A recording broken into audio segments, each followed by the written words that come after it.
My brother raised his glass at Thanksgiving dinner and smiled as he announced that our parents were secretly giving him my multi-million-dollar company. He didn't know I had the actual legal ownership papers sitting right in my bag. Welcome back to Revenge Theory. My name's Amanda Williams, and I am 29 years old. To this day, the smell of roasted turkey and sage stuffing still makes my jaw tighten.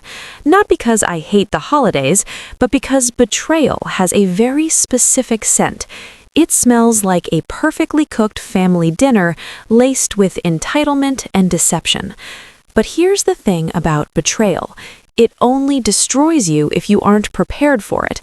And I was more than prepared. I was waiting. If you're listening to this, chances are you know what it feels like to be the underdog in your own family. To be the one who works quietly in the background while someone else takes the credit. Today, I am going to tell you a story about business, blood, and boundaries. I'm going to tell you how I watched my own family try to legally steal everything I had built, and how I used the cold, hard truth to burn their little fantasy to the ground. Let's rewind a bit. I built my company from absolute scratch when I was just 23 years old. I didn't have a trust fund. I didn't have angel investors or a fancy Ivy League network. I had a borrowed desk in a drafty studio apartment, a cheap laptop that overheated every 2 hours, and a stubborn hope that kept me awake when my bank account was completely empty. Those early days were brutal. I'm talking about nights powered by stale coffee and sheer panic. I remember landing my first major client by promising a turnaround time I barely knew how to deliver. I negotiated contracts with my hands literally shaking under the table. There were payroll weeks where I paid my tiny team before I paid myself, eating instant ramen just so I wouldn't let them down. I bled for that company. I poured my youth, my peace of mind, and my soul into making it successful. And where was my brother during this time? Finding himself. That's what my parents called it. He was the classic golden child. 2 years older than me, but somehow always 10 steps behind in life. While I was pulling all-nighters analyzing market trends, he was backpacking through Europe on my parents' dime, starting passion projects that lasted a month, and bouncing from one half-baked idea to the next. My parents constantly bailed him out, making excuses for his lack of direction. He just needs the right opportunity, they would say.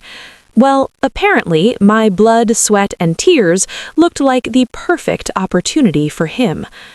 As my company started to scale, bringing in real revenue, my parents suddenly took an intense interest in my life. Growing up, I was the quiet one, the independent one they never had to worry about, which really meant I was the one they could afford to ignore. But success has a funny way of making you visible. At first, their involvement seemed supportive. My dad, who had a background in middle management, started offering unsolicited advice. He'd say things like, "Amanda, you need a stronger corporate structure," or "a real leader delegates." Then, my parents started referring to my business as the family project at social gatherings. I let it slide because, honestly, I was just craving their approval. It felt good to finally have them proud of me. But the advice slowly turned into pressure. They started pushing me to bring my brother on board. "He's brilliant at networking, Amanda," my mom would plead. "He just needs a title that commands respect. It'll be good for the family." I refused to give him an executive title, but to keep the peace, I hired him in a mid-level sales role. That was my first mistake. But my intuition is sharp. When you build something from the ground up, you develop a sixth sense for when something is off. I started noticing little things. Emails where my brother CC'd my parents on internal company decisions. Drafts of vendor agreements where my brother's name mysteriously appeared next to mine. My parents pushed me to keep our corporate structure informal and within the family. They tried to discourage me from hiring outside legal counsel, saying, "Why spend money on lawyers when you have us to guide you? Family trusts family." But I trusted paper way more than I trusted promises. Weeks before that infamous Thanksgiving, I stayed late at the office to review some files. I found a string of emails between my brother and a shady corporate lawyer my dad was friends with. They were drafting documents to restructure my LLC into a corporation, quietly positioning my brother as the majority shareholder and interim CEO, and diluting my ownership down to nothing. My parents had convinced themselves, and him, that because they had given me some business advice early on, they were entitled to equity. They were planning to blindside me, get me to sign a stack of routine paperwork during the holiday, and formally push me out of my own life's work. I didn't confront them right away. I didn't scream or cry. Betrayal is a bitter pill, but if you swallow it quietly, it fuels a different kind of energy. I immediately hired a top-tier corporate attorney. We ironed out every single vulnerability in my business.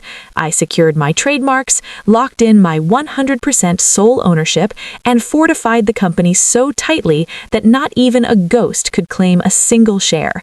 I decided to wait for Thanksgiving. I hoped, against all odds, that they would choose honesty. I hoped they would look at me, their daughter, their sister, and realize they couldn't do this. But narcissism doesn't take holidays off. Fast forward to the last Thursday of November, the setting was picturesque.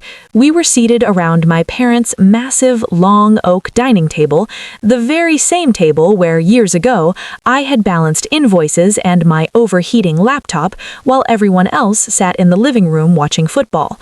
The room was filled with extended family, my aunt, my cousins, my grandparents. The candles flickered, casting long shadows against the walls. The air was thick with the smell of roasted turkey, gravy, and an unspoken tension that I could feel vibrating in my bones. It felt like a stage set for a play I hadn't auditioned for. About halfway through the meal, my brother cleared his throat. He did it with that practiced, unearned confidence he always wore, like a tailored suit bought with someone else's credit card. He stood up, tapping his wine glass with a silver fork. The sharp clink, clink, clink pinned every conversation to the wall. The room went dead silent. "Before we eat the pie," my brother started, looking around the room with a wide, arrogant smile, "I just want to take a moment to thank Mom and Dad." He paused, making sure everyone was hanging on to his every word.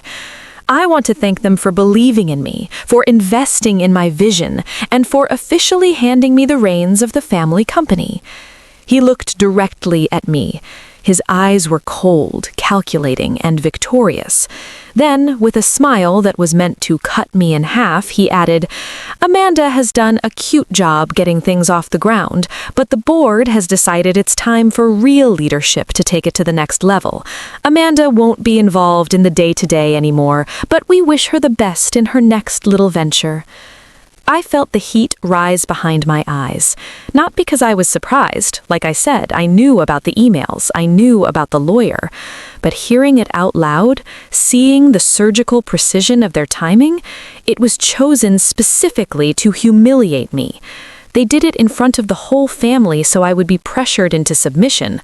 They banked on the fact that I was the quiet one, the girl who hated causing a scene, the daughter who would just swallow the disrespect to keep the holiday peaceful. My parents didn't even look at me. My mother was dabbing her lips with a cloth napkin, suddenly fascinated by the cranberry sauce. My father was staring at the grain of the oak table, as if the wood could somehow absolve him of what he was doing to his own daughter. I could hear the air in the room thin out. Forks hovered over plates. My aunt's eyes flicked nervously toward me. My cousin let out an uncomfortable cough. Family dinners have a sick way of becoming trials without juries. The silence was deafening, and it was begging me to play my part. It was begging me to shrink, to cry, to run away from the table in tears so they could call me emotional and unstable, the perfect excuse to take over my business. Instead, I didn't move. I didn't raise my voice. I leaned back in my chair, picked up my wine glass, and took a slow, deliberate sip. I felt the cool glass against my lips, and I tasted the courage I had been hoarding for years. I looked at my dad, just my dad. I locked eyes with him and let the silence stretch. Let me tell you something. Calm can be so much louder than shouting. When you don't react the way toxic people expect you to, it terrifies them. I set my glass down softly. The sound echoed in the quiet room. I looked at him and asked in a perfectly even, gentle voice, "Should I tell them now, or do you want to?" The question landed on the table like a dropped plate. It shattered the careful, victorious illusion my brother was trying to paint. For the first time that night, my father looked at me. His eyes held the sheer, unadulterated panic of a man who realizes a locked drawer has just been rattled open. His face lost all its color. Amanda, what do you mean? Let's talk about the transition later. This is about family, about gratitude. No, I said, my voice steady, slicing through his excuse. We are talking about it now. Since my brother wanted an audience, let's give him a show. I reached down into my leather tote bag sitting by my feet. I pulled out a thick, heavy manila folder. I hadn't opened it until that exact moment. I slid it across the smooth oak table. It stopped right in front of my father's plate, bumping into his wine glass. Explain the signatures, Dad, or I will. My brother's smug smile wavered. What is that? Amanda, stop being dramatic. That, I said, pointing to the folder, is a certified copy of the incorporation papers. It's the equity agreements. It is a legally binding paper trail acknowledging my 100% sole ownership of the company. It also includes the cease and desist letter my attorney drafted this morning, addressed to you and my dad, regarding the fraudulent transfer documents you tried to draft behind my back. Someone at the end of the table actually gasped. My dad's hands were shaking as he opened the folder. As he flipped through the thick stack of papers, his shoulders physically sagged. The weight of the proof was literally bending him forward. He saw the stamps. He saw the LLC conversion documents that I had legally finalized weeks ago, locking him and my brother completely out. My brother looked at my dad, his confidence draining into pure anger. Dad, what is she talking about? You said the papers were filed. You said I was the CEO. You were named interim CEO of a fantasy, Jason, I said, not taking my eyes off him. You have no legal authority. You own exactly 0% of my company. My parents have 0% equity. There is no board. There is only me. I built it. I funded it. I own it. My mother finally broke her silence, her voice trembling with that fake, desperate peacemaker tone. Amanda, please, this isn't the place. Thanksgiving is about togetherness. We were just trying to do what's best for the family's future. This is the place, Mom, I fired back, my voice rising just enough to command the room, but never losing control. You chose this place. You chose this audience. You planned to humiliate me into handing over my life's work to a man who has never built a thing in his life.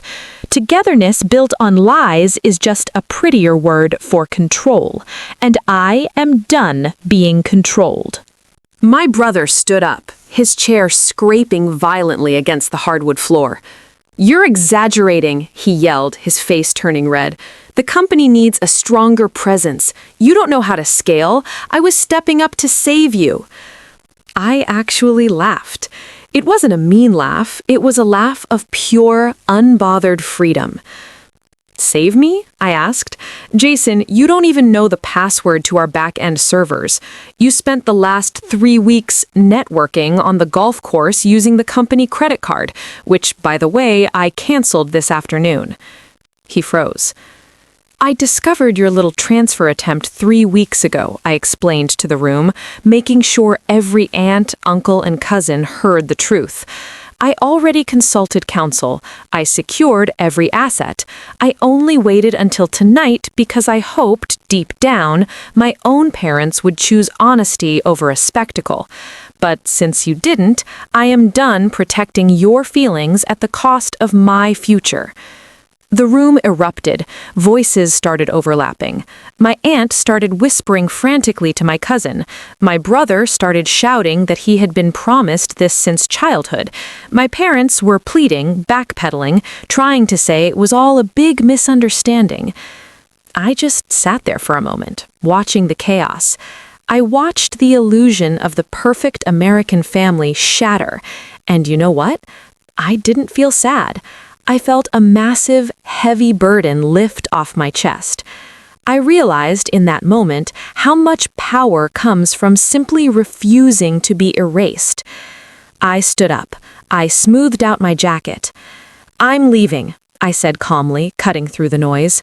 "If you want to discuss the company further, you can contact my legal team. Their card is in the folder.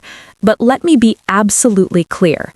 Neither of you will ever step foot in my office again. And Jason, your final paycheck will be mailed to you." I walked out of that dining room, grabbed my coat, and walked out the front door into the cold November night. My heart was racing, but my spine was straight. The cold air hit my face, and for the first time in my entire life, I felt truly light. I hadn't realized how heavy the burden of family expectations was until I finally put it down. The weeks that followed were exactly as messy as you'd expect. My phone blew up with angry text messages. My mother sent long paragraphs about how I had broken the family. My dad sent forced, half-hearted apologies, trying to backtrack and say he was just trying to protect my assets. My brother went totally silent, probably because reality hit him that he actually had to find a real job now. But I didn't reply to any of it. I blocked their numbers. I cut the financial cord entirely. The outcome was definitive. My brother lost his grand illusion of unearned wealth. My parents lost the leverage and control they had relied on for decades. And me? I gained something infinitely more valuable than an apology. I gained absolute clarity. Without the constant weight of their passive-aggressive sabotage, my company didn't just stabilize, it skyrocketed. We expanded our operations into 3 new states the following year. I hired real, competent leaders who earned their positions through hard work, not bloodline. I surrounded myself with a chosen family of friends and colleagues who respected me for who I was, not what they could extract from me. A lot of people think revenge has to be malicious. They think it requires you to stoop to the level of the people who hurt you. But that's not true. The absolute greatest revenge you can ever achieve is radical success combined with impenetrable boundaries. I learned the hard way that family loyalty does not mean accepting betrayal as a tradition. Just because you share DNA with someone does not give them the right to steal your peace, your worth, or your hard work. Sometimes people will tell you that stubbornness is a flaw, but let me tell you this right now, and I want you to really hear me. Stubbornness for good is a superpower. Stubbornness for bad will destroy you. My family was stubborn in their pride and their entitlement, and it cost them everything. I was stubborn in my self-worth and my pursuit of the truth, and it set me free.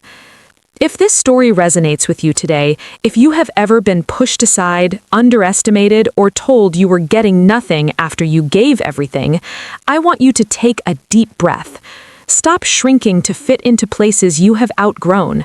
Stop swallowing your truth just to keep a fake peace at the dinner table. Gather your receipts, know your value, and when the time is right, don't scream, don't throw a tantrum, just sit back, take a sip of your wine, and drop the folder. Let the truth do the heavy lifting. Thank you for listening to my story. If you found value in this, if it gave you that spark to stand up for yourself, make sure to hit that like button. Subscribe to Revenge Theory so you never miss another story about reclaiming your power. And remember, your success is the only script they can rewrite. I'll see you in the next video. Stay strong.